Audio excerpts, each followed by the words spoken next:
I'm Cash. Played for H.D. Wilson football team, class of 2021. What's up, y'all? I'm Malcolm, G.A.M.E CEO. What's up, y'all? It's Kendall, G.A.M.E program coordinator and coach. All right, what's up, y'all? So we here today with probably. Oh, he ready. What's your name, bro? Cash. Cash. So he ready. All right. Probably our first official mentee, Cash, and obviously KG. So we're gonna take a minute to kind of recap briefly up until how we came across Cash, the event where we came across Cash, and the time after the event where we've been able to establish a relationship with Cash and learn some things. So our first game day event was in March at a school called H.D. Woodson in DC. And what we did there, we taught them primarily about mindset, financial literacy, and some things on mental and physical health, in addition to a panel. And while we were there, I think, who'd you want? Was it KP first or Jess? Who was you really talking to a lot first? Jeff. Jess? All right. For whatever reason, Cash had really established like an immediate bond with Jess. And after the game day, we saw Cash start to take some of the knowledge that we had given to them and started to use it. I was sending DMs back and forth to Jess. Yo, I'm about to get a camera. I'm about to get a camera. I'm about to get a camera. I want to do some photography. Through time, he got a camera. He started learning how to shoot. Started learning how to edit. I started seeing him shooting with his big cousin, just being involved. So we started to kind of take him under our wing because we saw that he was one of the people who was actually taking and applying the knowledge. And through time, now Cash, when he don't got school and stuff, of course, he comes with us to our events and he takes pictures and we cut him a little check. Not a big check, but those things are gonna come as long as he stays the course. And the first time he worked with us at a game day, I kind of caught him off guard. I told him that we were gonna do our thing in the morning, but during lunch, he was gonna speak to the kids too and just talk to them about some of the things that he learned by working with us so far. But when he spoke, I caught a lot more from you than I expected, because he kind of quiet and reserved, but he clearly pays attention and he's collecting the information. But as far as the things he's been through and had to do, like you kind of, I don't even know if I ever told you that. Like, you kind of caught me off guard too. And I was like, yo, this a dude we gotta stay with, because he done been through some things, but he's clearly trying to learn new things so that he can do better. And we just finished the first semester out here of the school year. And what was your GPA at last semester? Point something? 336. Nah, we're not talking about that. The one that had you almost in danger of not stepping on that 2.1. 2.1? No, sir. Don't let me go back to them receipts. Yeah, come on, bro. It was about 1.8. 1.8. 1 point gross. Bluffing. I said bluffing and faking together. Right? But 1.8 to now, what's your GPA now? 3.33. 3.33. All right, so we just seen him adjust. So we was like, yo, we gotta really interview you. Anything you want to add or subtract from that? Just for like introduction part. Yeah, give us a little brief introduction about yourself. Let's see your personality. See about your character. Personality, I'm really like, Gotta speak up, bro. Yeah. I'm really like outgoing, trying different things now. Since I interviewed with G.A.M.E the first time. That's pretty much it. That's it? That's it. What else? Come on, man. You ain't here just for that. Don't get nervous But now. What about before? That hard, yeah. Tell us who you are. Who are you? Who's Cash? Cash, I'm a football player who go to H.D. Wilson. Okay. 2021. 2021. Yeah, Okay. 2021. So you a junior. Okay. What else? I'm a challenge you. the first thing you said about yourself was you're a football player. You're more than that. I'm a student athlete. Student athlete? Yeah, give me more than just a football player. Give me 3 things about yourself that doesn't have to do with any type of sports. Or school. Mm-hmm. Very dedicated. Okay. Very dedicated. Outgoing. And a risk taker. Risk taker. How are you a risk taker? What'd you do to take a risk? Like, try different things. If something don't work, try a different way. Okay. But just because you try a different way, does that mean you're a risk taker? Man, take me out, like, do things that like take me out of my comfort zone. Okay. Alright. You always been like that? No, not really. No? I ain't always been like this. Why not? Just seeing life from a different perspective. Mm-hmm. So I gotta change my ways. Like, Mm-hmm. I realized that the world ain't on my time. Mm-hmm. You know what I'm saying? There's only 24 hours in a day. You gotta make it happen. Okay. So, tell us the story you told the kids at Coolidge. You remember? Yeah, I remember. All right, tell us that, and make sure you speak up. My 9th grade year, when I came in from middle school, playing around, I ended up with a 1.8. Couldn't really finish the season off. So I transferred to H.D. Woodson. We had to sit out a year, but I was at every practice, you know, dedicated, work hard. But I kind of was like, it was something missing still. I got in some trouble around Christmas time. They got me in trouble. And then, a few months later, y'all came. You not gonna talk about the trouble? Yeah, don't try to edit it now, brother. Don't try to edit it now. Give us the real, man. And I'm like, we got you here for a reason. Yeah. You feel me? Because not you only, but kids like you and adults, like we haven't really had the opportunity yet, but we're gonna work with adults too. But like, you the reason why we do this. Like that trouble part you just skipped. I don't know if you still got legal things tied to it. If so, don't get yourself in trouble. Or if it's just a fear thing, are you embarrassed, or XYZ.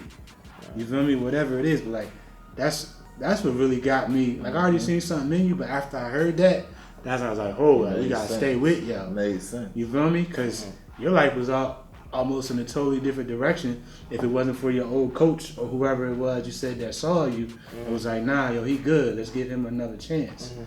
Like, you know, I know you know. Just think about from the people you know. How many people been in your situation? Life almost been done, right? And after that first situation, second situation, whatever, they don't bounce back. Like you took that situation, came back, messed up again, almost ruined the whole season again. Then something went off for you to kind of switch it, like you say, start to learn to be uncomfortable now, start to be a risk taker, start to do all of the things that you're doing. Waking up at 7 o'clock in the morning on a Sunday to come do an interview. And then you're going to do a photo shoot later.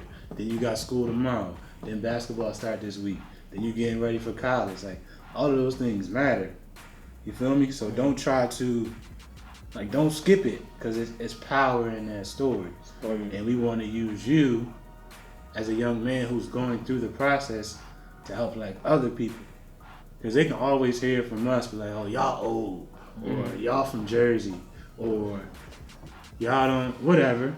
You feel me? And it just be powerful from somebody who's taking it and using it, and you can show the other kids, the other adults, whoever, that it actually works when you commit to it. You feel me? So tell us a story. Just tell your story, man. Alright, so. Oh, yeah, it's been a long time since I told this story. Alright, tell us again. When was the last time when you told us at Coolidge? Yeah. Is that something that, do you not like to talk about that because it's a little scary under that? This was, maybe I said like 2 weeks before Christmas. I was just, you know what I'm saying, like, I feel like the world revolves around money. Okay. Like I needed money. I feel like you can't really leave the house and ain't no money. Mm-hmm. So trying to find some money. You know, moms ain't have it, pops ain't have it probably at the time. So I want to go get on my own. So like at that point, like I gotta do something by any means now. So I got up with a group of friends. You know, we like iPhones. Mm-hmm. Put a fake iPhone in a box. Trying to wrap it up. Make it look real like you just got it from the store. Mm-hmm. Yeah, so we want to go do that. We got like $1,000 for the phone. It was the newest phone at the time. Mm-hmm. But it wasn't really like nothing in it for real. Mm-hmm. But like an old iPhone 6 or something. So we wrapped it up, gave it to the man. Now, alright, this and third. So when I gave it to him, he gave me the money. We gave my friend the money. Mm-hmm. And he took off, right? I don't know, somehow they caught us. Mm-hmm. Somehow they caught us, where they called the police. And then one police car came, they got me. And another one got my friend. So he keep walking back and forth to the car, like looking at me, right? So I'm like, I know him from somewhere, I just can't remember. So he opened the car door. He said my full government name. Yeah. He said, Jermaine Smith. I was like, how you know me? I ain't never do nothing wrong before. So he was like, I started remembering him. That was my coach from when I was like 6, 7. Was one of like the offensive coordinators for my youth football program.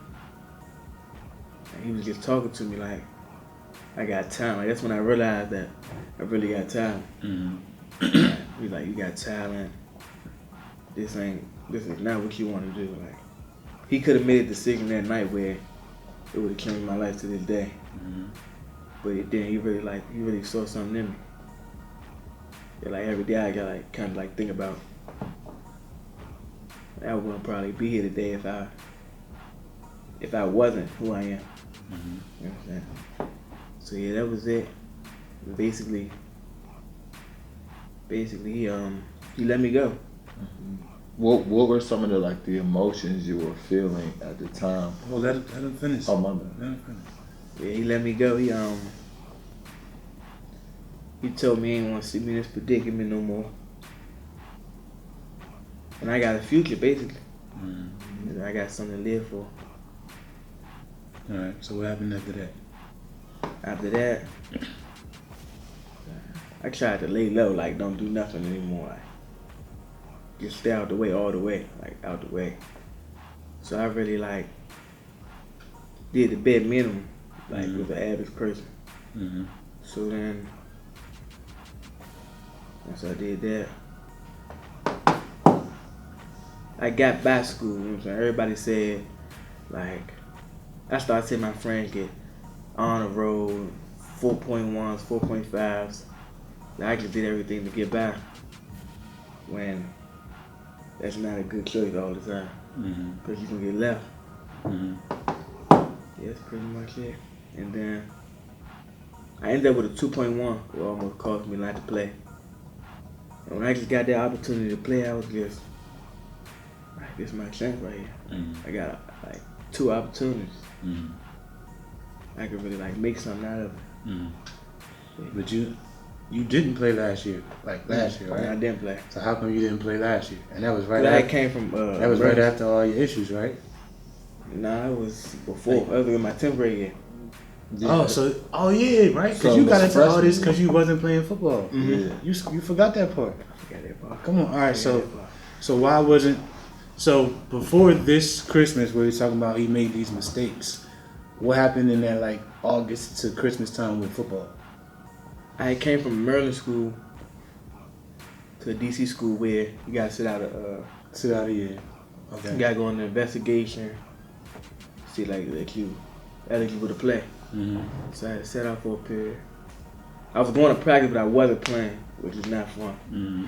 So I kind of fell off a little bit. Mm-hmm. Not going to practice no more. Just being in the house.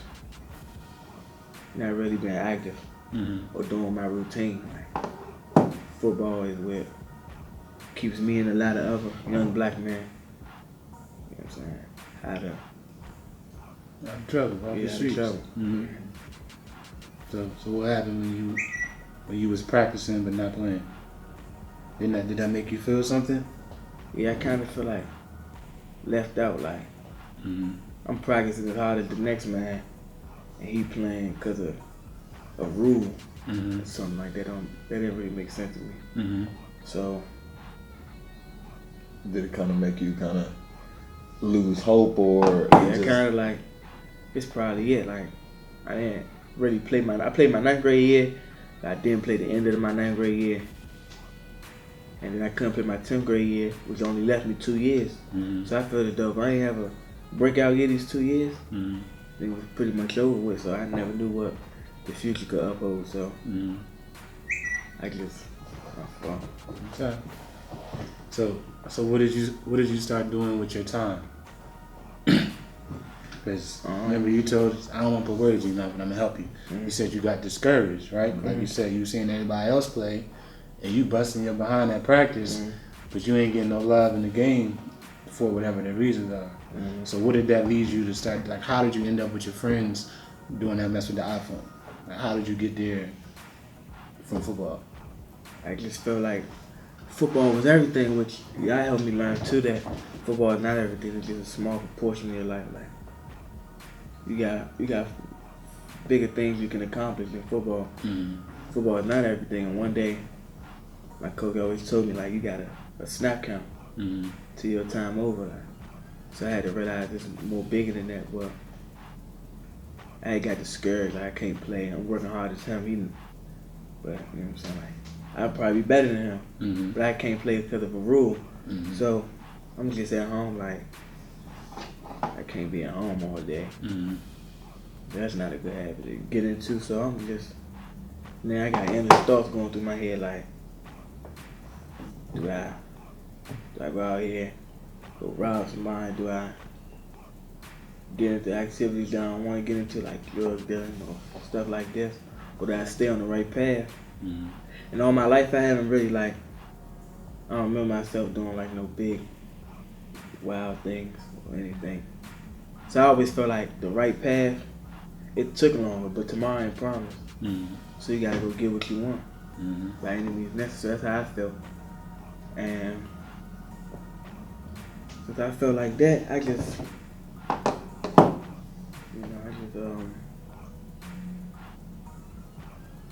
went down the wrong path, basically. Because I felt like the right path wasn't getting me nowhere.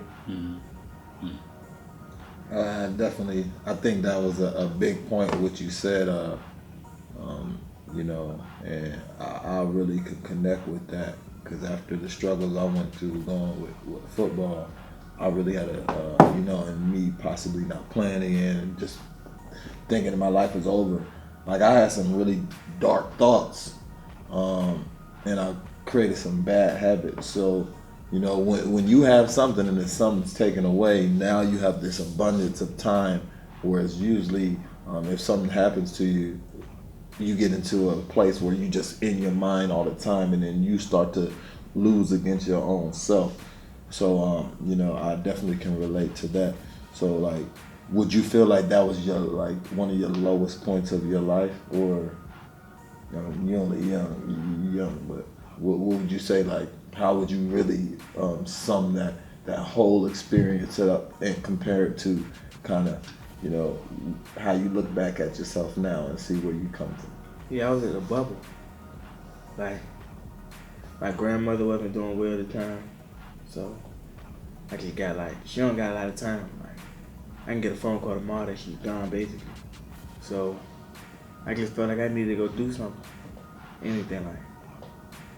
So when I made a decision to do that, and I got out of it, it was just like, okay, I'm gonna be low key. But by me being low key and laid back and chill, this was kind of like was the normal, and the normal got me a 2.1 with, which I almost couldn't play football. So like I told Malcolm in the beginning, I gotta do what's uncomfortable. So I had to realize that I gotta get together. time ain't waiting on me. So like not right after, but a couple months after the season that you missed, that's when we came, right? And I know from, like you said, your grandma's health issues was really giving you a lot of like struggles to deal with, right? On top of not knowing if you're playing football, on top of kind of just cruising through school. But it seems like, according to what you've told us from before and what we've seen since, that's like when you started to get it. So like, what did you get? And it was only one day. So what did you get from us from that one day that helped you like change? Just it's money. Like I never knew that. He put it to where I could understand, like, cause I really like money, like, but like the world revolves around it. So when he was telling me about real estate and thinking how I could even get involved, I took notes on that. And then you said when I came over to your group, you told me something about like, wasn't it a fixed mindset? Growth mindset, fixed mindset, yeah. And it helped me like. That's what really helped me like to become like get out of my comfort zone. There's more to it. And me having a fixed mindset instead of a growth mindset, it kept me like at the same place. Yeah, most definitely. And then I remember you told me this sometime, but almost every time we talk to other people, especially kids, I talk about how when Justin's dad died and Just called me, I was like, yo, you can cry, but like, you gotta keep it moving. Because now everybody's depending on you. And as sad as it sounds, no matter what you go through, from multiple losses of life to something on the total opposite end of the spectrum, it's going to take one person to be able to lead people through that grief. Everybody just can't cry and all that kind of stuff, which is a part of, like, you're going to have to do it. But like that stuff like literally kills people. Like, you ever seen hoarders?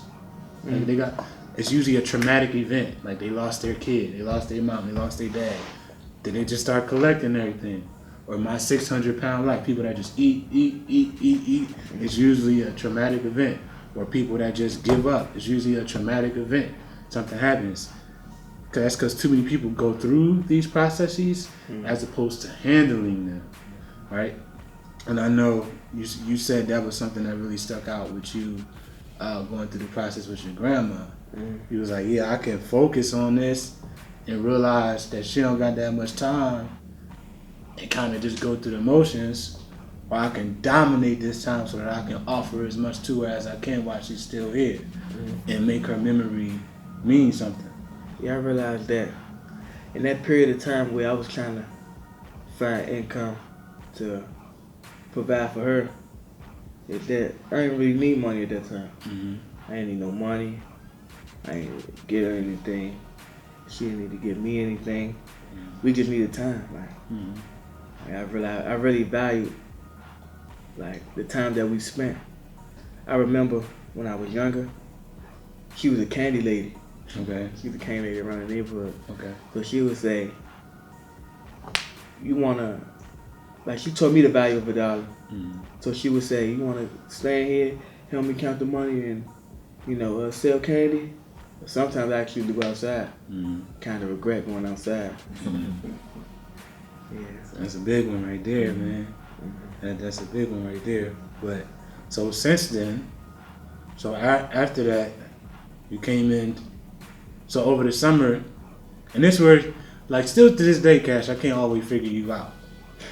Cause it's like you be present with us, but it's like at the same time you be distant.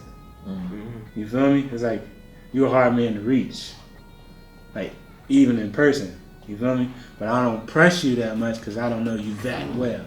Like if we worked in the same building at school and all that, it'd be different because I would see you. We always see you.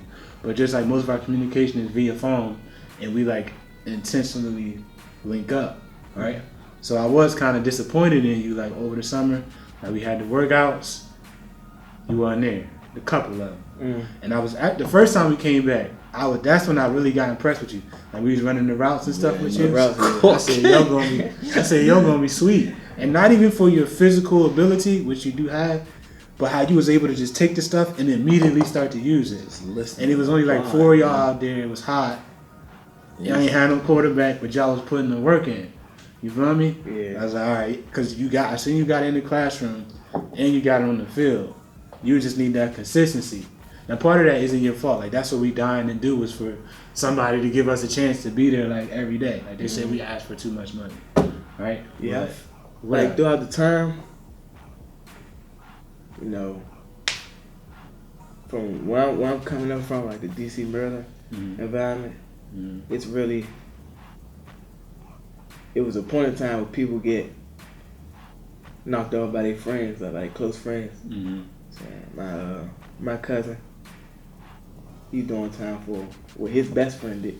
Best friend told on him. Okay. You know what I'm saying? Things like that. So I try to be, like, stay to myself, like open up, but not too much. Because at the end of the day, if I tell you my problem, I feel like if I tell you my problem, when you go home, you're not going. The most you're gonna say is it's gonna be okay. And that's the most you're gonna say. But when you go home, you're gonna probably forget you got your own problem. So I feel like I gotta worry about my problems on my own and get them done. And that's pretty powerful. All right. So what I'm gonna tell you, you go first, man. What I'm gonna tell you on that is, number one, I respect it. But like, that's such a huge problem with us. Like, especially, I'm not just gonna say black men, but black people, and specifically men, right? And I agree with you, kind of agree with you for the most part, because that is usually the case. Now, I can't remember if it was our group chat with you or our group chat with Meech and Motto and them, but we was talking about school, and I was like, yo, just hit me, like, you know, I'm a teacher, Justin, an administrator, you know, Kendall, a teacher, and they was like, oh, I forgot. I was that you? It was that. I forgot. We like, bro, we just regular people. You feel me? Like, yeah, we can help you, but like all of us, and you know, starting with me, like I live for that, bro. Like I help people, like with nothing expected back, like including them. Like that's all my friends. Like that's just me, yo. And like I'm relentless about it. Not necessarily I'm gonna help you like here, cash. But like come on, cash. I'll do it with you. Let's go. You gonna be early? You gonna be late? What we gonna do? What's your plan? You know, all these kind of things to get them to get the most out of themselves, right? And like. Trust me, like I'll eat, sleep, and breathe this kind of stuff. So don't ever, like you gotta go through your process to evaluate people. But there's really people here that really want to help you, bro. And by you keeping it inside, you'll never get the help because you don't have the answers. That don't mean that every person you meet will have the answers, but there's people who've been through what you've been through. Like you think one of my roommate from high school, one of my best friends, I'm giving to speak to y'all soon too. We working on some things, but he just came home last Tuesday, and his people really close to him tried to kill him. And when they tried to kill him at the gas pump, his little brother who was he was huge. He was going into a senior year, about like 6'4", 300, D tackle, monster. He about to go D1. Right, he was in the car with him, so he jumped out, covered him up. Right, so they was trying to kill my man's, but they ended up killing his little brother. And after that, my man started making a series of bad decisions. Right, and life caught up with him. Right, so he did his time too. And my other man's like another somebody I used to see every day. He did some time too, like. From things he got set up. Like, you're not the only one that been through this. You feel me? And there's things that I've been through personally that I can't even say. You know? So you'd be surprised. And also notice how you was going through this tumble. And from when you met us in one day of changes, look at the things that started to change from you. You know? So when you go through things, don't just go through it. Handle it. Right? And what we tell, like we got group chats with people from all these different kinds of schools. And I don't think one is all the way effective yet because the kids don't fully interact. You know? And like the kids that I do believe that fully interact, I don't want to press them because they system is going. They'll probably need us like later, like when they get to college and they realize they're not that sweet no more because there's a lot of people sweet outside of this area. But for now, they're doing their thing, and that's not something we can force. Like that would be the power of us just being in the same building, and then that it would just have to be a process that you go through. But like the more you use us, the more you'll get, and we ain't gonna ask for nothing from you. And like I told you this morning, what I tell you as soon as you got in the car? Too. I said I'm proud of you, right? Oh, yeah, you proud of me? And I'm impressed. Why am I proud and impressed? Because I got up. Because you got up on a Sunday morning. It's cold and rainy outside. Everybody else sleep. Probably still sleep. It's only the kids too. Yeah, they still sleep. You feel me? But you making a decision to wake up. You feel me? To come clearly. I ain't trying to carry you. Clearly, you uncomfortable on the camera. To be uncomfortable and to get kind of grilled with questions, like grown man questions. At how old are you? 17? At 17, like that's not a normal thing. Ask them. I beg them too. And other people, wake up earlier. What are you doing with your time? Then they give me this whole list. All right, that's your responsibilities. What are you doing to get better? You feel me? So the fact that you're willing to do that, the fact that I see you take the knowledge and apply it, I'm going to challenge you to use it more. Because think, like, you got a gift to like just take and use. Trust me, I'm a teacher, bro. That's hard. Like, I can give you all the information in the world, but it's going to be on you, the student, to use it. But you actually use it. But you worry about how we going to feel or they going to feel. Am I going to be bugging them? And my problem's going to be on there? Dog, I committed my life to this. KG right there with me. He right there with me too on a different side of it. So don't ever be afraid to use us which you'll never get until you get a reason to see that we ain't really messing with you. You know? And you not a kid that would fit into that category. Like we wouldn't have asked you to come here. You know? We wouldn't have asked you to. I wouldn't waste my time with you, yo. I would just. So I really want to go back on that. And one thing I know that I spoke about at HD was being vulnerable and vulnerability. And that's very important because just like you said, you just showed that you weren't ready to be vulnerable. And that I have a story, personal connection.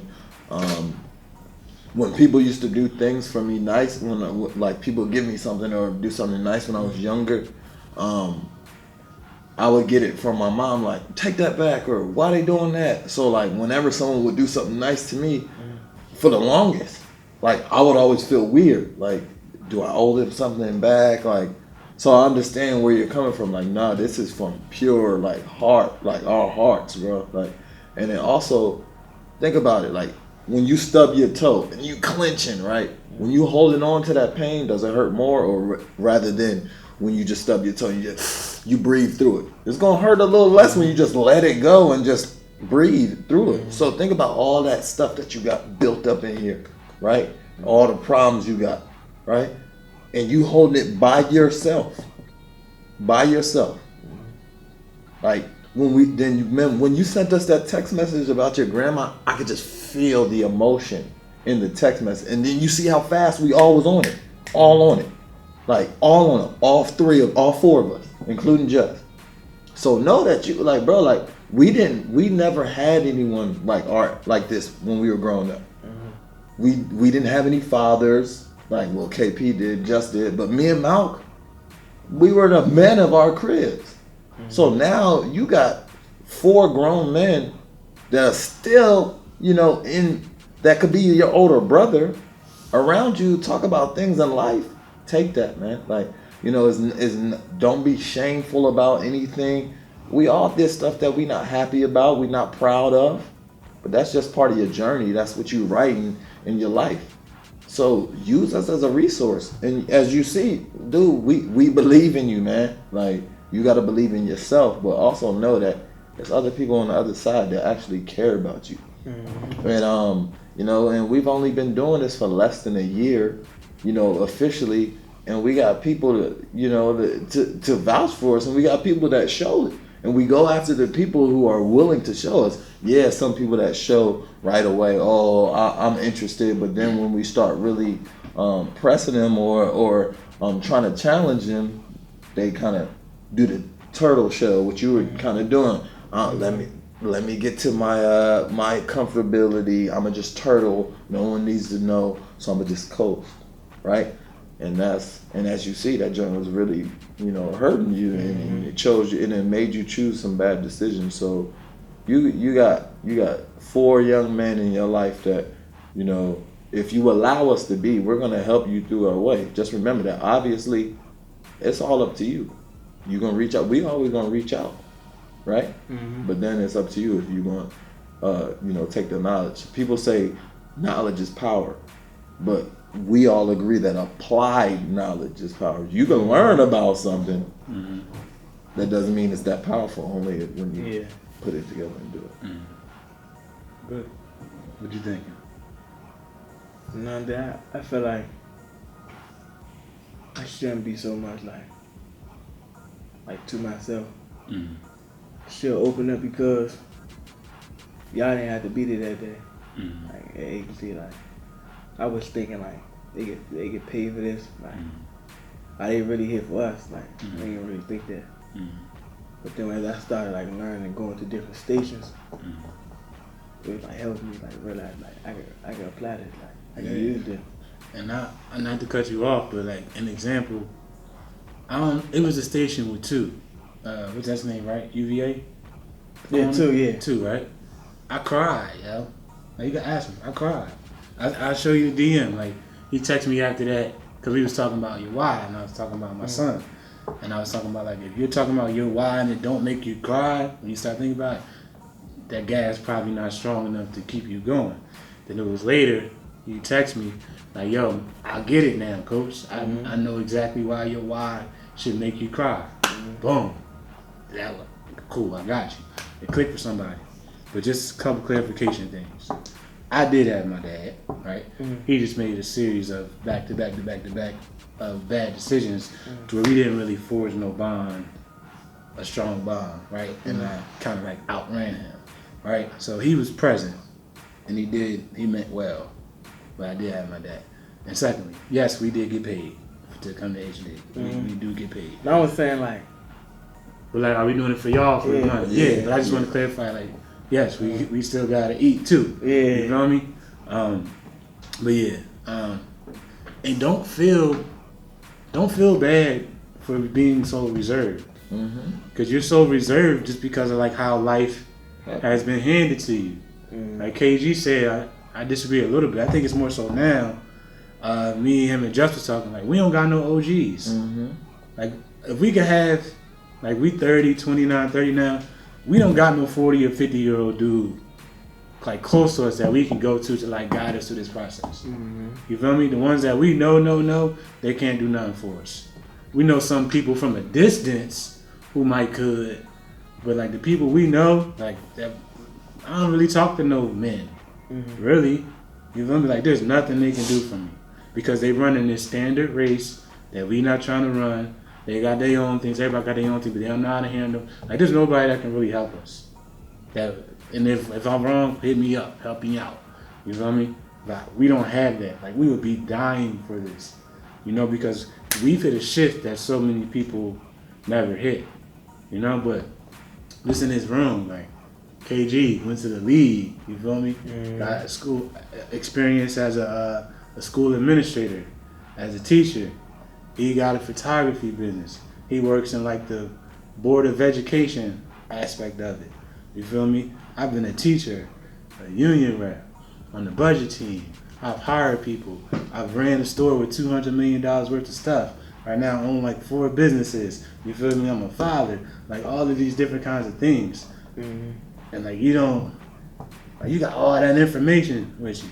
And then I was talking to somebody yesterday, and I don't really know, but like everybody talks about my son, like just from Instagram, how hard he works, how special he's going to be. I can't even keep up with a 6-year-old. You feel me? And I don't think nothing of it. Like, that's just that's just Nas. He's just around men. Like, we was at Thanksgiving the other day. My aunt was like, she says Nas, he's so confident. You feel me? He said he better than us and everything, and he just running around. I said because he's around men, like men all the time. And then I didn't even think Just real estate company. bought and built homes and ran whole apartment buildings, school administrator, basically ran his own school, Ivy League education, 3 degrees. You feel me? You ain't even meet the women in our lives yet. Like all of these different kinds of people you got access to, right? So don't judge yourself for not using it because you've never been taught how to use it. And I know that some people you've opened up to before, they've let you down, right? But everybody not gonna let you down, yo. You feel me? Think sometimes Steph Curry, he just have a bad game, shooting them crazy shots. Maybe he should move 2 steps in. Maybe he should stop taking that drop step. Maybe he should do this. And you know what you do next game? You stepping back. 40. Boom. Half court. Boom. Like what if he stopped shooting? You feel me? Kobe got the most missed shots of all time. He don't pass. LeBron's a better passer. Kobe gonna bring you 5 ships. Shoot that jump. You feel me? LeBron can keep passing it to Tristan Thompson for 3 with the game on the line. You feel me? Chill out. Am I lying? Am I lying? So shoot that shot. But I took some. See, look at this. This is my mom rubbing off on people. Sending me videos about discipline. You know what I mean? 7 days a week. But I wasn't texting. I was taking notes on what she was talking about. So first thing is money. Like you said, money don't rule everything. You feel me? But like something I recently learned, like especially from Just, like we're taught like money is the root of all evil, like it was for you. Like I need money, I'm gonna go finesse somebody, I'm gonna go rob somebody, I'm gonna take somebody else's hard work, and I'm gonna try to get their benefits. Right? Then you did some dumb stuff, got caught up in a situation. But then also at the same time, all money does is highlight your character. You feel me? Because like if I think I just want to help people, right? So I don't need bread for that. I do it for free. But then I realized, like, dang, if I get my bread up, hypothetically, I start making millions, I can pay for your photography company. All you gotta do is do the work. I can get some new uniforms for the kids. I don't know if I'll ever do scholarships for people because if you want to do school, you can do that yourself, right? But you can go to school. I'll help you get your certifications. Or I'll help you be a senior and make sure you graduate with a barber's license so that when you go to college, you can just trap it out in the dorm and you can eat. Or I'll help DC students get their license. Like it's crazy how many of y'all can't drive. You feel me? Like there'll be things I can actually that take financial means to help people. So just because I get money don't mean I gotta be an a-hole with it or start to show off and none of that. Like you can take it and use it, right? So don't let, like you said, you learn money is important, but it's just a tool. And it's never something that you gotta lose your character for. And you'll realize, like, once you start serving people, once you start helping people, that's when you'll start to make money. You feel me? When you're looking at it just so you can have it, that's when you start doing that bad stuff. But when you start looking at it like as a way where you helping people, because everybody want to be helped. When you add in value, they'll pay whatever you want to be paid. Right? Now you gotta bust your behind to show the proof that you can add the value. But if you can add the value and you can move numbers, you're gonna get that bread. You feel me? Because it's out here. You know, so money is important, but don't you learned your lesson from that already. Don't ever let it blind you. The better person that you are, the more money you'll get. Yeah, because trust me, it blinded me. When I was in the league, it blinded me. It made me feel like invincible. It made me feel powerful. And I lost the sight of what it really meant. So yeah, don't just say. A lot of people think, oh, once I get money, my problems are going to be over. I'm going to be a better person, and in all means, that's not the case. Your happiness isn't really off of money, and if it is, you're not really living your best life anyway. So, like you said, like Malk said, money is a tool, but it's not. It's not. It's a tool. It gives you a little down payment, a little bit more happiness, but a lot of your happiness and things come from here. So money is definitely the more money you have, the better a situation that you may be in for living purposes. But I wouldn't think like it's all or nothing. And I also tell you, I remember the first day KG got picked up. I was in the car with Just. I called him. I said, yo, don't spend none of your bread. Don't give it to me. Don't give it to your brother. Don't give it to your mom. Don't buy no car. I mean, get transportation, but don't buy no, you feel me? Don't do none of that. And you listen. You feel me? I've been telling KG since 7th grade. Let's work out. He ain't listen. You feel me? Spend time with KP. Yo, leave her alone, Pizzle.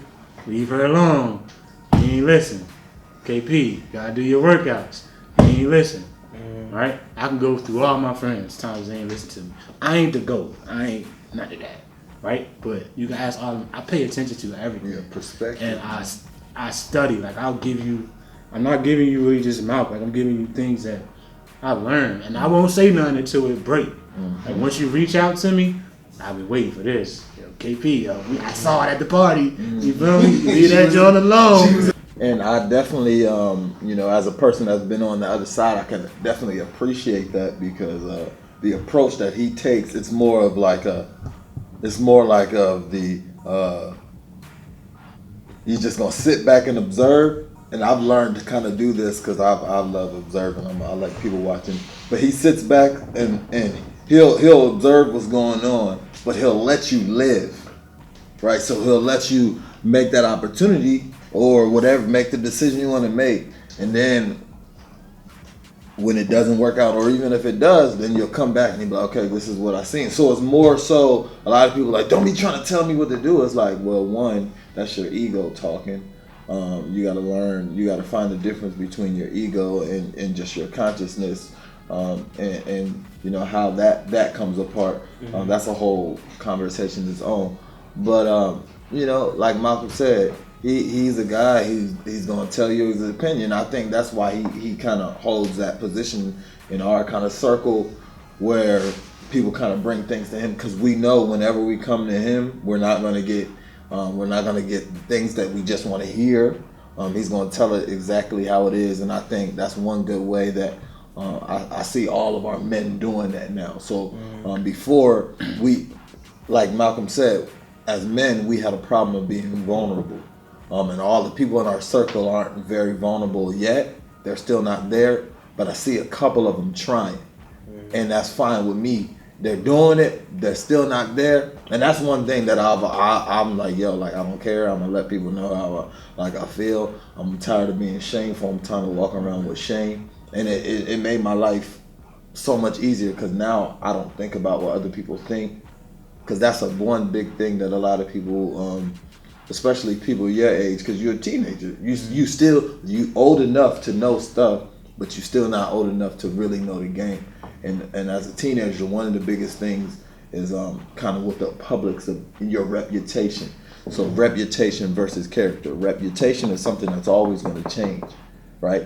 Someone I haven't seen since my senior year of college, they could still think I'm that Kendall, that KG from then, which I'm not, right?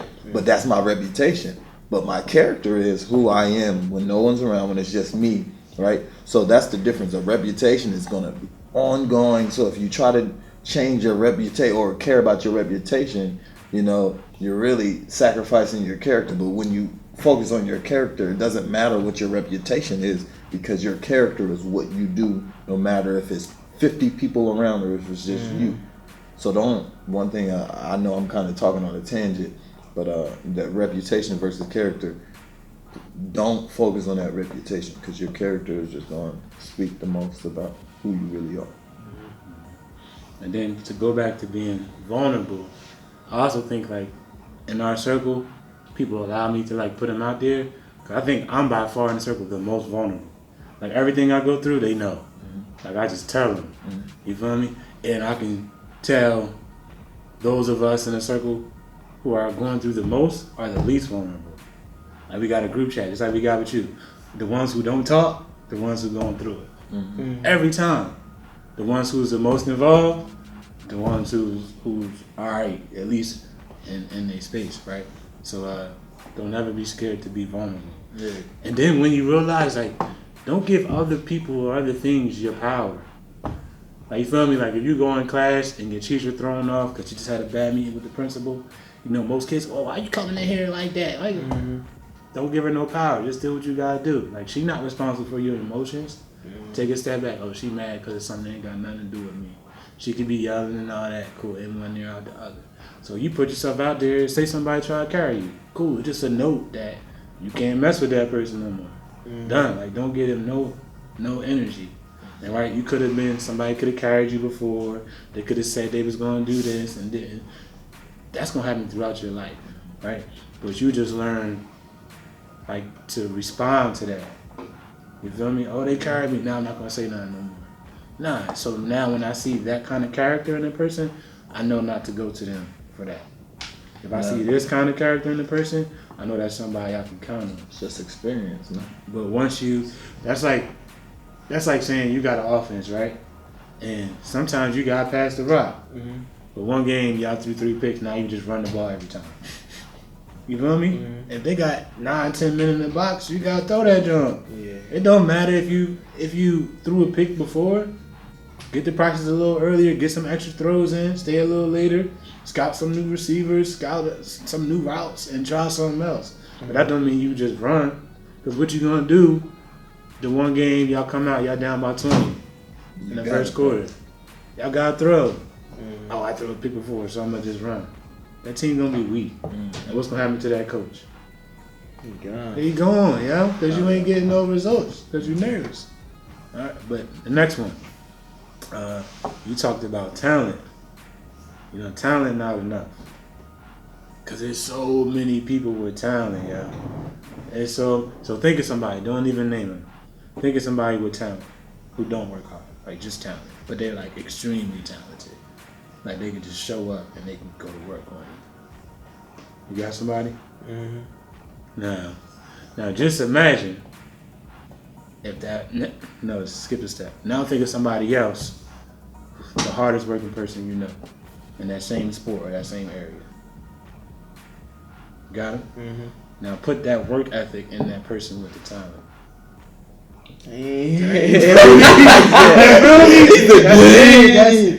That's why talent not enough. Like talent is just like the vehicle. I could pull up in the 2020 Lambo, but if you don't know how to drive it, you capable of going 200, and you might hit it every now and then. You feel me? You capable, I don't know, hitting that turn right there, and you might hit it every now and then. But you'll get so much more once you master how to drive it. Once you master how to take care of it, right? So, talent just not enough. You feel me? Because that's still waste. Like if you can just show up and average 30, if you try hard, you could probably average 42. That's an extra 12 a game. You know? Or it might be little. Like Jordan led the league so many times in scoring, he would lead by like 1.5 points. He'd have like 32, second place be like 30.5. Yo, but just that extra effort. And you know, Jordan the GOAT. But it's only by like that much. But when you get that much more every time, you know, it adds up. You know, that 1 turn to 2 to 4 to 8 to 16. You know, just that consistency. So don't never just be that talented dude. And so many people live like, I think that was KG, like talent. Or you talk to somebody like their dream is to get to the league. They not gonna make it when they get there because they fulfilled their dream. But when you talk to somebody, my dream is to get to the league. I want to be a famer. I want to have 5 ships. I want to be first team All-Pro. I want to be All-Pro on offense and special teams, whatever. Those are people that's going to continue to work hard because they wasn't just going off their talent. Your talent probably only gets you to, when you're playing top notch, talent probably gets you to like DeMatha, Gonzaga. Like just a sweet high school. And then the ones that work, because everybody at DeMatha is sweet. Everybody at St. John's sweet. You feel me? And then the ones that really work hard a little bit, high school you can still dominate off talent too though. But then once you get to like LSU, Bama, everybody 5-star. Everybody was homecoming king. Everybody was a multi-sport athlete, like we was talking about in the car. So what's going to separate you? You feel me? How important is it to you? You feel me? Y'all both can get 100 yards a game. But he's showing up an hour earlier every day. So he averaging 100 yards a game plus 5 more hours of work. So eventually his 100 yards a game turned into 110. Dang, then that person see that work give me 110, then they start showing up 2 hours earlier. Now they averaging 150. And then they just become a machine, you know, because of that work ethic. That's almost like you said, like Lamar Jackson. They had a good quote from him yesterday. He was like, "Bro, I don't care about winning MVP. I don't care about MVP. I'm here to win the Super Bowl." So exactly. it's kind of like He gonna win that game just for too. me. I'm not here for the basic pressure. I'm here to make it past that. The Niners Ravens. Yeah, I'm surprised they ain't moving to 8. Yeah. Yeah, so, but to going back with, he said that was definitely me. So, you know, growing up, I didn't want to work out because one, I was nervous. I was a bigger dude already, but I was weak. Like, I used to be way stronger. Yeah, like, so I was just weak. Like, I just had a big frame, but I couldn't move any weight. But then when I got on the field, it was just like, what the hell? Like, how does it translate? So it was just that I just had natural talent. And then when I got to college, still natural talent, true freshman playing, working, lifting with the kickers. And I'm like a 215-pound running back that led our team in touchdowns my freshman year. I lift with our kickers, right?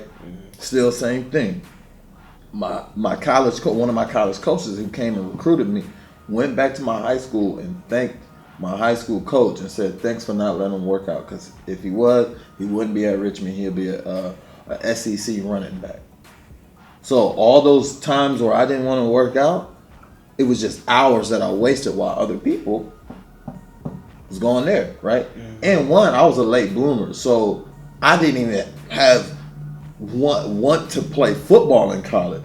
It just happened. I wanted to play baseball. So when I started having success, like, my dream was like, yo, like, I really can make it to the league. So just like Malcolm said, like, I had no intention of even going to play football. Now, my dream was just making it to the league. So when I got there, one, I was distracted, right? So I was, like I said, I let that money and let everything distract me. And then two, like, I was still a little far behind because I didn't start really working until college. So I was far behind. Then I just seen a different breed of people, like, yo, like, this is what this person does, like no, like, dead serious. You like, yo, what the hell? Like, I thought I was working hard. I get there every day early.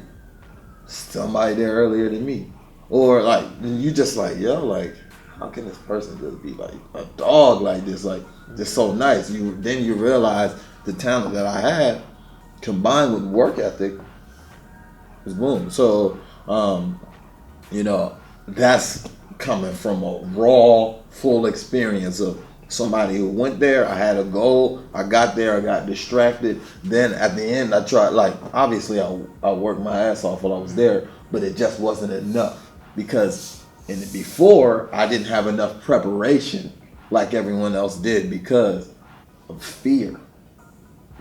That's the reason why I didn't work out, was fear. The fear of being judged, and how the hell you gonna get strong?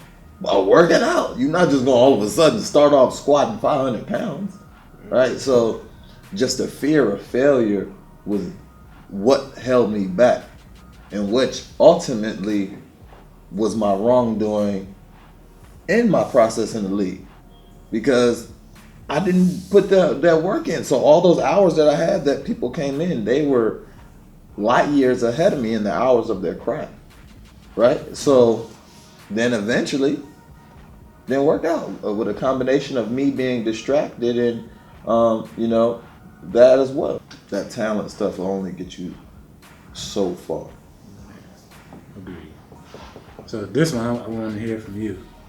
So I noticed that you said you got with your friends when y'all went to go finessing with the phone. But then when you was at school, you was talking about how all your friends was doing so well. Like, they was getting honor roll and 4.0s and all that. I'm different type of friend. Oh, You're right. Those different type of friends. So, since you said that, are those different types of friends? Or is one group friends and there's one group something else? Okay. Alright. So what's a friend to you?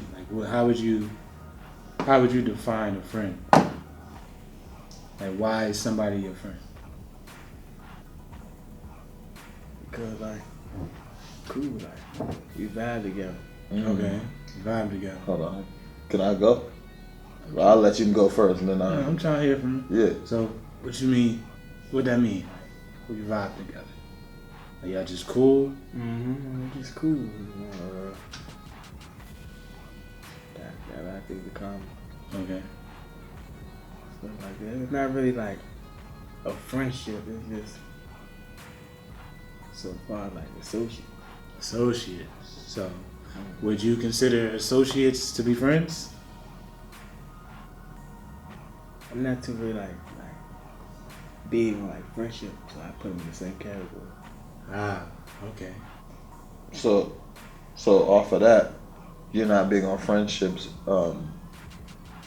Is that because you've been let down a lot in your life by people that you've called your friends or in your? Yeah, Okay. stuff like that. Like you know the stove hot. You're not gonna touch it. Like Yeah. somebody, if he touches the stove, I ain't gonna touch it. I be saying other people like when he not in the room, his friends saying this, that, and third. And like when he come back in the room, they ain't saying it no more. Like they just buddy with him. So I like my friendship is like a brotherhood. Like I call you my brother, or like somebody I really like look up to. You would know, like you already know, like but like friendships and associates, I put them like in the same category because they don't mean like as much to me. Okay. So what I'm taking from that then is you don't got no friends. Yeah, I'm about to say you don't. You. So I mean, I got associates. That's not a friend, that's not a bro. friend, man. So let me tell you, I'm gonna teach you the difference. So I'm gonna try to think like a 17-year-old. An associate is like them dudes on your team that you only see at practice, that you only see at the games. Like y'all play football together. Y'all ain't got no smoke. Y'all ain't got no issues. Like yo, I know that's Joe. He's from the D-line, and I don't even really talk to him. Not because we got no beef, but like we just don't talk. Maybe we on the bus next to each other. What's up, Joe? How you doing in class? X, Y, Z. But your friend is yo who you see at the practice, at the game. Y'all come to practice together. Y'all leave together. Y'all hit the party together. Y'all talk during school. Like We prefer like to them as brothers. okay, brothers. So your brothers. Your brothers. You're Okay, good that, man. that'll be your Yeah, friend. y'all good man. Right, your Yeah, men. yeah. But like your men are your friends. You feel me? Those are your friends. You can put the name, whatever name you want to put. But those are your friends. And what got me is like, I believe like your friends should add value to you. So your friends is when y'all was setting that whole mission up with the phone, your friend would have been like, oh, we don't need to do this. Or like, at least before we do this, like, yo, what if we get caught? You feel me? Like, is it going to be that important? Like, that dude who would have been able to stop you from doing that is your friend. Right? Or the dude who's getting a 4.0 and going to class and doing the extracurriculars, trying to be a good son or a good daughter. Like, I feel like the people you mentioned second will be your friends, because those are the ones who are going to push you in the right direction. Those of you who are pulling you in the wrong direction, they really not your friends. They may be your associates, though. I'll give you that. Like, I see you when I see you, but I'm not spending my personal time with you. Feel me? Because your friends, if you got them all like that, that means you can just easily fall in a bad direction. Like, you don't got nobody to hold you accountable. Nobody making you go every day. Nobody helping you study. Nobody helping you do this. Right? And or if you do, that means them other ones, they gotta go. Like you got the proof from that already. You know, and then once again, just because you see other people friends being weak friends with them, don't mean that your friend's gonna be weak to you. And if they've been weak to you, that means you need to change your process on what you put people through or what people go through together. You never know. Yeah, you will never know. But so you're not gonna shoot the shot because you don't know if you're gonna make it. Nah, you right. Can't score Right? if you don't shoot. Yeah, and the ones who ain't scared to shoot is the ones that know I took 1,000 shots before the game. I'm prepared for this. I may not make it. I may not. Right? But if you don't shoot it, you'll never know. You can't get so scared because you missed a shot that you'll never shoot again. You feel me? That just means that you gotta put the work in to make sure that you're prepared for that shot. Now, maybe in your environment, you might have very, very, very, very few friends. Mm-hmm. You might. You feel me? But like, I get like your friends now, like half the people you be around every day, 10 years from now, you ain't gonna have no idea where they at. Yeah. Mm-hmm. Probably, you might see them on the gram or Facebook. whatever comes out That's it. after that. If that. You feel me? Yeah. Oh, yo, that's Joe. We play football together. Now he got 3 kids and he live in Alabama. Yep. You feel me? We used to have class together, Yeah, that's crazy. right? With your friends, you're never gonna lose. Like my whole life, I know KP, 12, 13, 14 years now. Something I don't know, however many years. Like they'll be there. And there's so many other people that I was acquaintances with. You know, but I just would never do nothing, especially now. I would never do nothing with you. I don't want to be around you. Like, just your energy. Like, I don't vibe well with you. That don't mean you a bad person, but I'm just on some different You stuff. just not what I'm on. You feel me? So I can't be around you. Right? So it's like a very, very small circle. But don't think, like your friends, I don't care what nobody tell you, you could have known them your whole life. If they leading you in the wrong direction, they're not your friend. Because they don't really care about what can happen from y'all going in the wrong direction. For them or for you. You feel me? So just, if they ain't really adding value to you, like you just don't need no smoke with them. You know, just from hearing you speak, I understand you're trying to protect yourself, right?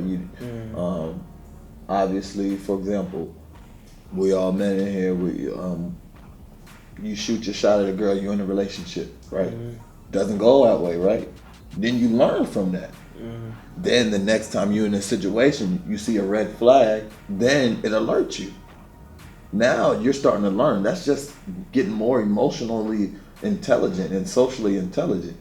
You're 17, dude. Like, you're not gonna know everything. But at the same time, just because something happened to you, don't go ahead and shell and wall off, because then that's when you're just gonna eat yourself alive. Because you're like, well, this happened, I don't trust nobody. Which is a lot of people do, especially when you're younger. Well, I can't count on this person ever, so I'm only just gonna count on myself. And then that's when you get lonely, that's when you start drowning, and that's when you have so much pride and you just can't get over your own steps because you're so scared to be vulnerable, because you're scared to get let down again, right? And that's gonna happen, right? You gotta understand that may happen, but when it happens now, the next time it happens, you understand, okay, this happened to me before. All right, now me be a little bit more aware of this. I might not did it all the way, but I'm cautious. I'm peeping what's going on.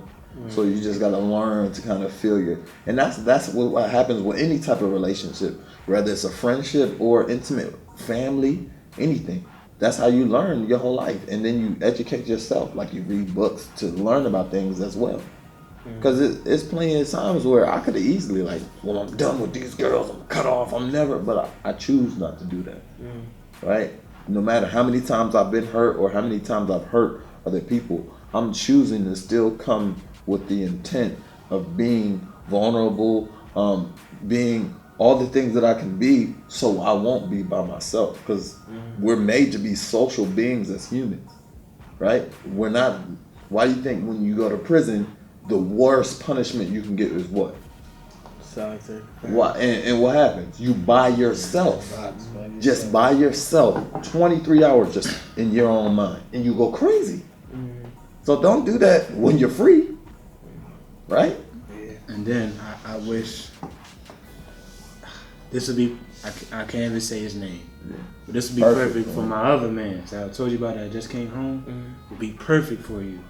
Because to this day, especially now, which I'll tell you why, he calls me and Just his best friends. Because he has a gift of, like, charisma. Like, he could walk in here right now, yo, Cash, KGKP, let's jump through the window. And he'll do it, and everybody do it with him. Like, just because he said it. Like, he got an ability to make people do stuff. Not maliciously, but, like, people just follow him. Like, just come on, Cash, you go, all right. But me and Just were the only ones to ever tell him no. We were the only ones to ever tell him no. Like, no, we're not doing that. No, we're not. And this is my roommate. Like, we went to boarding school, so we lived together. Like, this is like my man. But that was school. At home, with his cousins and acquaintances / friends, they was doing all that wild stuff. Ended up getting his brother killed. Ended up getting him jammed up multiple times. Ended up getting him sitting in the box. And who was the only ones there for him while he was bad, while he was locked up? Yeah, Me and Just. We the only ones that came to see him. We the only ones sending them bread. We the only ones giving them things to read. And we wasn't going. We went to visit him, but like we didn't just visit. Like we spoke. Like what you working on, what you reading, what's going on with your case. What are you gonna do when you come home to make you stay home? Like I done went to see him. I was supposed to go yesterday, but he had to do something. All right. So realize, and you said we got a lot of things in common. You coming from a place, almost everybody got a lot of things in common. Mm-hmm. But almost everybody is performing down here. You feel me? I came from a place where I had a lot of things in common too. You feel me? And my right hand man, he's still one of my close friends to this day. He's still locked up. And this is the part I'll give him. He locked up because he was involved with 3 murders and a lot of heavy drug stuff, right? And stuff like that. But my whole life, like they would go do some dumb stuff, they'd make me go home. Like take me home. If I want to go, they just go to my body, like until I go home. You feel me? So they would let me be there with them. But when they went to go do that bad stuff, nah, Malk, you got a future. You play football, you play basketball, you go to petty. You can't do this, right? So you can still be cool with them for your whole life. But the ones that really know, look out for you, like they gonna know, yo, this is my choice. Cash my mans. The Cash done made his mistake. Cash got football.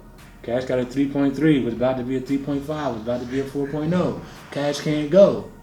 But if they bring in that bad energy to you, it don't matter what you got in common now. At your age, even at our age, you're looking for things you're gonna have in common later. Like right now, are you willing to do this work so that we have this in common later? So that when we have our kids, they have a home to go to. They have a healthy relationship to go to. Long time down the road, when they turn 18, and our kids can go to college if they want, but they come out, they're gonna have a whole business waiting for them. All they gotta do is learn. You feel me? You're gonna be the best man at my wedding. You're gonna take care of my dog when me and my girl go to Spain or whatever. You feel me? Like that's the people you want as your friends. And coming from where you come from, where a lot of people operate at a low level, you're gonna look for people that's doing things differently. Because those people that get different results. So just because you got things in common, like you got things in common now, you're not the dude you're gonna be. You're not even close. You feel me? And no disrespect, you ain't even put the energy in yet. Like just how you say talent and effort, and you was like, oh, that person would be sweet. You feel me? I know you willing to put the work in, but like every day. But I'm learning today that you're a little nervous about putting stuff out there, and then we let you down, or you let us down, or something Vice versa. that we don't want happens. You know? But you hear the difference between friends and all right, good. That's what we're trying to get you. Also, even before people saw something in you, like the cop who let you go, like realize that was like you took that as a sign. Like your life could have been really different. All you gotta do is be in there for one night, and then it's you in there with some dude in Baltimore. He mad because he said dummy and you said mo. And now y'all fighting, and then you got poked up or he got poked up, and now you got more charges thrown on you. Now you in that joint till you 21.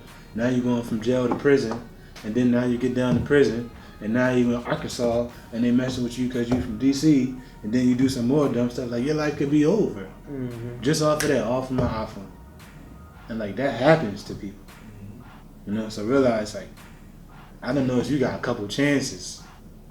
You know, people see something in you, and don't be afraid to make a mistake. You know, sometimes life like baseball, it's a game of failure. Like you can be the best hitter in the league and only get a hit 3.7 times out of 10. You're gonna be in the record books. The best. But 6-7 of those times you fail. No love. You fail. Trash. But more often than not, you're gonna fail. But what is your power when you don't? When you don't fail. Dang, he might strike out 8 times, but them other 4, he gonna bring everybody on the bases home. You feel me? He gonna give us a show. He gonna hit it 500 feet. You feel me? Or Barry Sanders got over 1,000 yards, negative rushing yards. You know Barry Sanders? He's like the first Saquon. Better than Saquon back in the day. Right? But he also, now, just this week, 4th all-time in rushing yards. And he should be first. He still had like a good 5 years left. He just stopped playing. Like, I don't want to play no more. Barry Sanders. Because his team was he stopped by, like, just imagine right now if, who's been in, AP. No. Nah, AP's past it. If Shady McCoy, he's too old. Like Mike Evans. People sleep on Mike Evans, but you know the receiver? From Tampa Bay. He's only the second receiver ever to start with 6 straight 1,000-yard seasons. But he on the Or Bucks. Michael Thomas, like all these catches. Imagine they just stop now. Like a Russell Wilson. Yeah, or like Russell Wilson. That's a good. Imagine they just stop playing. Like there's so much. Russell Wilson got like 40 more thousand passing yards to get. Almost like Andrew Luck. He just Andrew Luck. There you Like, go. this ain't for me It's no like more. that. dog. I was like, what? But without the injuries, like he just stopped playing. All right, but sometimes you're gonna help. You're gonna fail. Keep going. Then something else you said. After all your issues, you chose to lay low, stay out the way, do the bare minimum, just be an average person. So more or less, you just gave up. Like, yo, I'm gonna just blend in so I don't fail. You know. But what happens to those people? Like, imagine if that was Tua from Bama. You know the quarterback from Bama who just got hurt. You don't know Tua? All right. What number you in? Tua 13. The left. From like Hawaii. Yeah, wherever the he's left. from. Yeah, I know. Yeah, so he wasn't playing the whole season. The whole season, bruh. The whole preseason, spring game, regular season, the playoff game, the whole first half of the championship. Yo, you out. They took Jalen Hurts out. They put him in for his first action, his whole career. In the second half of the championship, down by like 20. Bought him back. You think he would just be in there, being average, and just blending in because he wasn't getting no burn because things didn't go his way? He came in and cooked him. Tom Brady was on the bench first year. Then Drew Bledsoe came down the sideline. This dude, Brian Cox, kind of looked like Kendall. And he used to with his big Neck roll. like a neck, the flat jaw. You know, and he looking big, like nobody really hit this man. Boom! Sleep. No, they hit Drew Bledsoe. Tom Brady was the backup. And they knocked Drew Bledsoe out, like sleep on the sideline. So backup, you win. That's how Tom Brady came out. Tom Brady. Yeah, before 20 he was years born. 20 something. 20, probably 4 or 5 years before he was born. And look at him now. He was a backup, like 7th round pick, 6th round pick or something like that. He ran like a Look 5'6". Yo, but the one thing they would tell you, he never showed up average. He never just blended in. He worked and worked and worked and worked and worked and worked and worked and worked and mastered what he did. And like according to numbers and everything, he's like the best football player ever, right? And don't look at, you said you just watching what the next man doing. It don't matter what the next man doing, bruh. You competing versus yourself. It's like track. Like, so say you run 100, right? And you cooking in DC. You running a 10.2, hypothetically. 10.2, 10.2, 10.2. And the next person is somebody else from Phelps. And they running a 10.7, right? So you beating them by half a second, which is like a mile in track, at least in a sprint, right? So you keep competing versus them. So I'm keep running my 10.2. Running my 10.2. Boom, you dominate DC. Now you go to the DMV meet. 10.2, second place is a 10.6. I'm cooking them. Now you go to the East Coast meet. Boom. These dudes from Florida. They got well, you still won 10.2, but they on you with the 10.4. Right? Then you go to the Nationals, smoking them. You win again, 10.2, but then somebody right behind you from Texas, 10.28 or something. 9.6. But that whole time you've been competing versus everybody else and you've been winning. As opposed to competing versus yourself, I gotta get to this 10.1. I gotta get to this 10. I gotta get to this 9 because I'm smoking them here. But there's somebody in this world, when they get next to me, they might get me. You feel me? Like if I'll show you one of our old interviews. I don't know if he said this in an interview or just talking to him. My man Jalil, he a boxer. He's the same age as you, but he about to graduate this year as a junior and go pro. I don't know if he already did, but he about to sign with Floyd. And he was like, because I asked him, like, yo, what? Because he's a special kid. You are too, but he's special. He gonna be a champ. He do right. He gonna be a world champ. Man, I gotta introduce y'all. I was like, yo, what make you wake up every day before school and run 15 miles, go to school every day, bro? Exactly. Yeah, 15, like, yes, you feel me? Machine. Go to school in DCPS, graduate. Everybody in DCPS go to summer school because they failed. He went to get ahead so he can graduate early and become pro. So he was a junior in like time, but he's about to graduate with senior credits, right? Putting that time, I'm like, yo, what make you go like that? He says, yo, because I compete with people from around the world, and I know some of them wake up with nothing. Like, this is literally everything they got.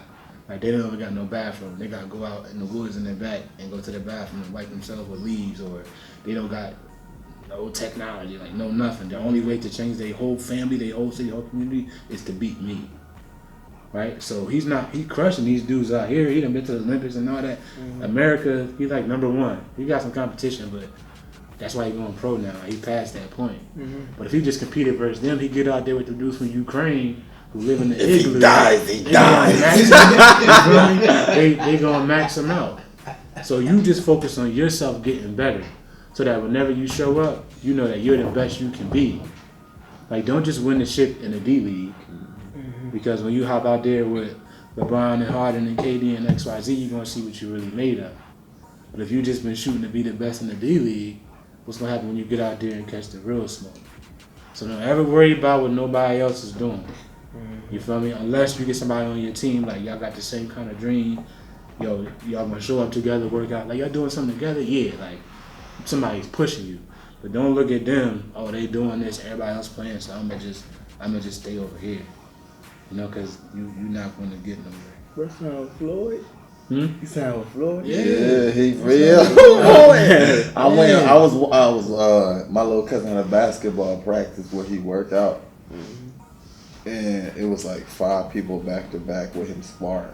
He didn't get any breaks. It was just, it was big dudes, small dudes, and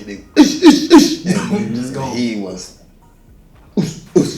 tagging them, and I was just like, he's different. You can see, you did an interview with him. You can actually watch it. We'll send you the link. Yeah, and he dropped a documentary too. I ain't watched it yet. It was just like 2 days ago. But yeah, I used to teach him. He used to go to middle school. He used to play football too, but clearly he stopped. But last thing, I think this was the best thing you said. You said the right path takes longer. You felt like it wasn't getting you anywhere. You said the right path takes longer. It felt like it wasn't getting you anywhere. And I think that was because you were suffering instead of struggling. I think you thought that the right path takes longer and that you weren't getting anywhere because you were suffering and not struggling.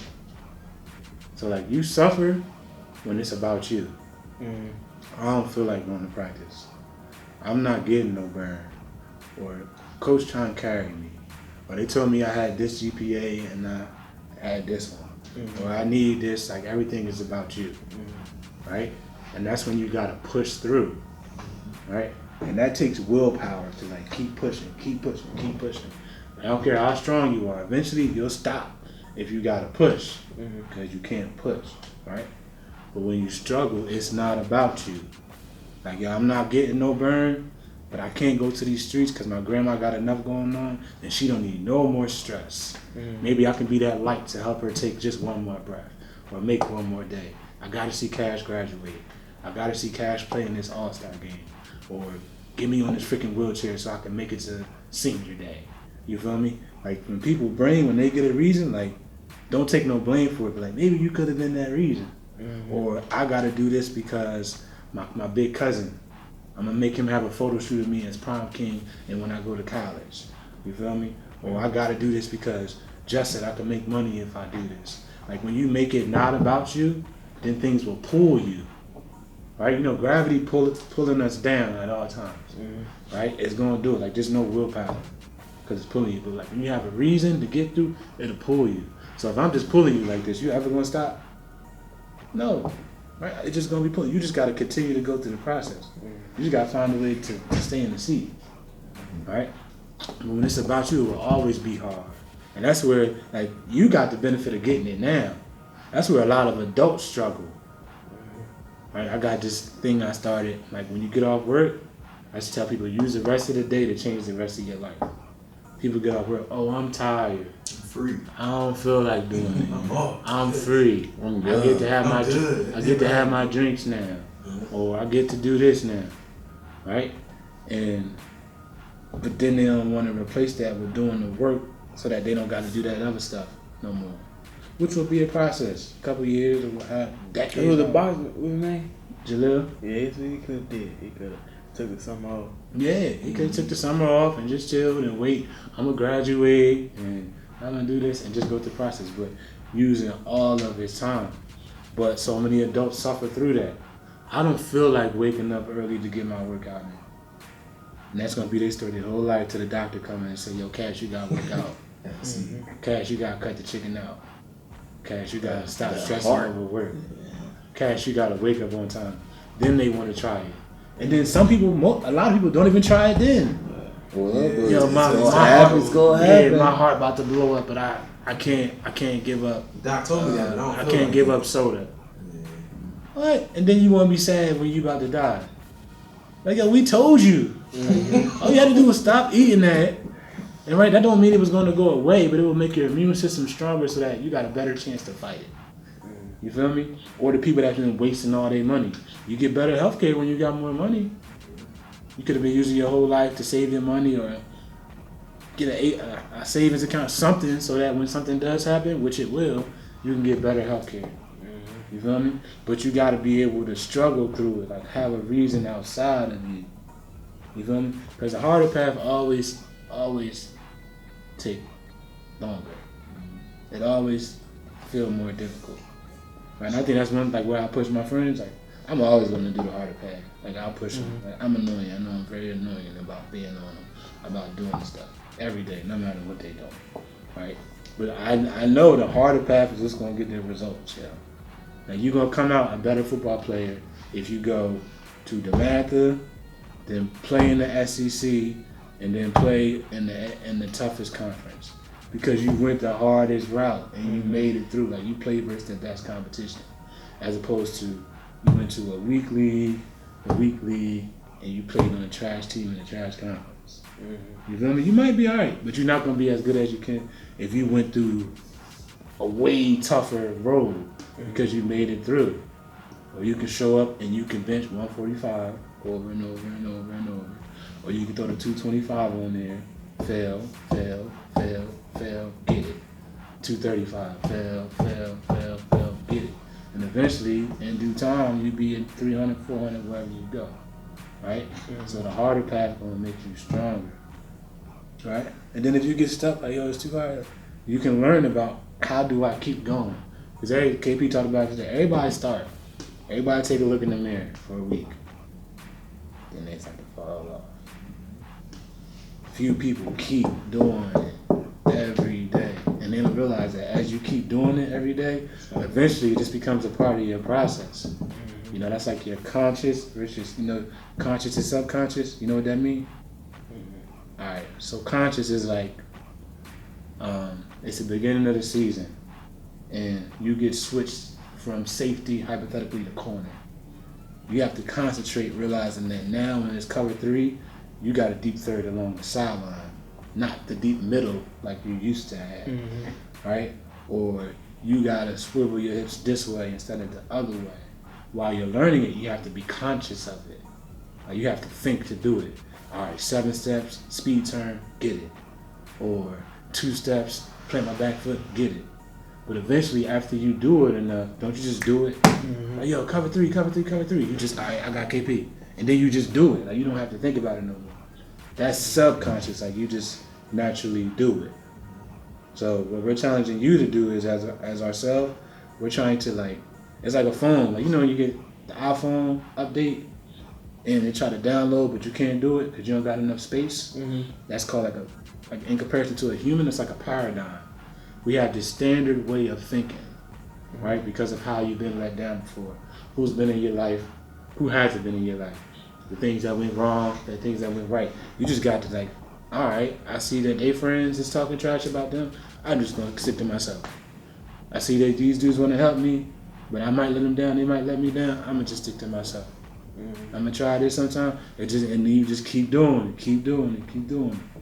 But what people don't realize, like when that update comes, when Game 7 comes, or your big cousin come, or your grandma come, or whoever it may be, you might have to empty some space. You gotta delete that app. Oh, I got this app where I look at all the women on there. I don't need that right now. Boom, that can go. Or I got this app with these old albums. I don't need that right now. That can go. So now you got some free space to replace it with the new information. But if you don't get rid of that old stuff first, you're not gonna have that space to like operate with the new stuff. Right? So part of changing that thinking is like, yo, the harder route, even though it take long, I know that's where I need to be. So keep going, keep going, keep going. If you get stuck, find a way to change your thinking so that you can keep going through that process. You feel me? And as long as you got a phone and you can text us and you got YouTube, ain't no excuse. You feel me? Like everything in the world is like on our phones. You know, you just have to actively. I want to add on about the harder route. Think about it. You putting all this work, it's not happening. But when it finally happens for you, think about how much success, how much, you get to look back on and see how much you actually went through to get to that point. It's going to make it so much worth it. Now think about this. When you see someone go viral on IG or on the internet, right? They do something, but it just happened overnight. They didn't really work hard for it. Then you see them over time try to start doing more stuff to get them viral. Then they start doing all this ridiculous stuff because they trying to stay on. But rather than, because that was quick. It was quick get on, right? They didn't really have to work. It was just luck, right? So now they have a platform that, all right, I don't know really how I got here, but now I'm here. But now I'm gonna do anything and everything to stay on. Then you see people doing dumb stuff, humiliating themselves just to stay on. Versus a person like, okay, like it may not happen right now, but I'm gonna consistently put time and effort into it. Now I'm here. Now I don't gotta do dumb stuff to stay on. I just do the stuff that got me here and starting to learn more stuff and continue to do other stuff rather than make a fool of myself or anything like that just because it was quick. If anything that was that easy is really not worth it in the end, in my opinion.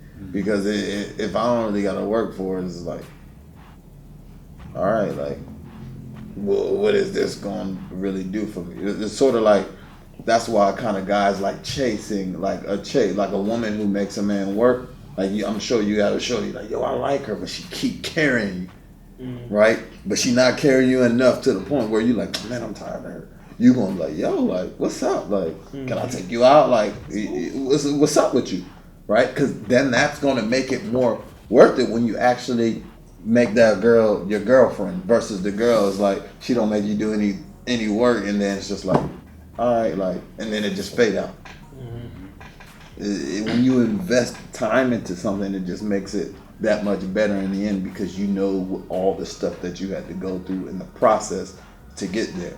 Because everyone has a bunch of want tos and let me do this, but they don't. That's the thing. People don't want to fail, or they don't want to go through the process because it's too hard. So then they'll take the easy way and then try to take shortcuts, and then they'll be upset. So, what, if anything, what have you learned today? I learned to not be in a shell, like open up more. I learned to have look at things differently. Also to like time, we value time. Like, a lot about time. And I'm really like every time I speak on it, I realize that like, I got an opportunity like that's given to me that could have been taken away. So yeah. Definitely. All right. So, what are you gonna do differently to apply the things that you learned? Like I said before, I'm like a laid back person, so I'm gonna do things that like get me out of my comfort zone to be where I need to be at. Mm-hmm. Okay. And how you gonna do that though? Like, what does that look like? Going to study, like study. Mm-hmm. When I got time to study, get things done. Be attentive in class, Okay. focus. All right. You know what I'm saying? Just not do the bare minimum, go the extra mile. Mm-hmm. That's basically it. Okay. And what would you offer to other people, young or old? What would you offer to them if they're going through something? Like, what would you tell them to do? Stay down. That's something my cousin like preached to me, like Okay. stay down. What stay down mean? Stay down is like you keep grinding, like better days gonna come. Mm-hmm. It's gonna come. Mm-hmm. You keep working, you put the work in, like you said, like a person who's talented, but if you put the work in and you start relying on the talent, you got like you for sure. Like Mm-hmm. Undeniable. mm-hmm. So I'm gonna just push. This will be the last thing. As you stay down and you working, make sure you go in the right direction. Mm-hmm. Cause just cause you working real hard don't mean you being productive. Like there's a lot of people that work so hard. They stay down, they going, but they ain't really going nowhere. Mm-hmm. Cause their steps is like this, as opposed to like actually gaining ground. Right. So make sure you're going in the right direction as you go. All right. And I really, because this is something that's really true to myself, I just really encourage you to continue to be vulnerable and not try to do it on your own. I've seen it, I've lived it, I still see it with some of my friends now. If you learn as a man now to kind of understand your emotion, understand it's okay to have trust in people, understanding that you still don't have to trust everyone, right? But you still have to have some outlets and things like that of who you can talk to, you know, and not letting that past of people letting you down and things like that affect how your relationships are.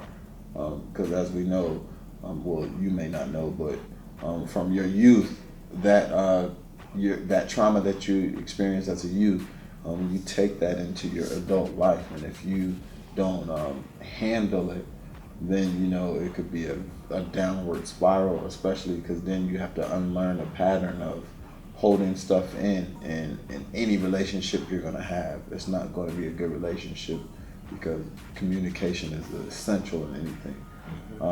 And then it's just going to give you a little bit of better peace of mind because you don't have so many thoughts running in your head because you get to release them. So, you know, I really challenge you to do that. Obviously, I'm not telling you to go tell everyone your biggest secrets. Not just, it could start off with sharing a little bit more than you usually do. Asking questions, talking about things you feel, just not being scared to put yourself out there because of the fear of being let down or judged. So, you know, that's something that, you know, growing up and for until a long time of my adulthood life, that was something that was big for me. So, you know, I'm just keep encouraging you to do that and keep understanding who's your friends, what a friend actually is, and versus, you know, the people that are just in your life, just to be in there. Mm-hmm. So, you know, I want to leave you with that. I appreciate you coming here. Like we said earlier, you're a little nervous, uncomfortable on the camera. You know, usually people that's behind the camera don't like to be on it, so I appreciate that.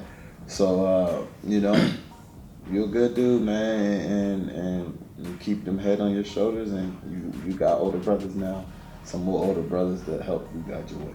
Mm-hmm.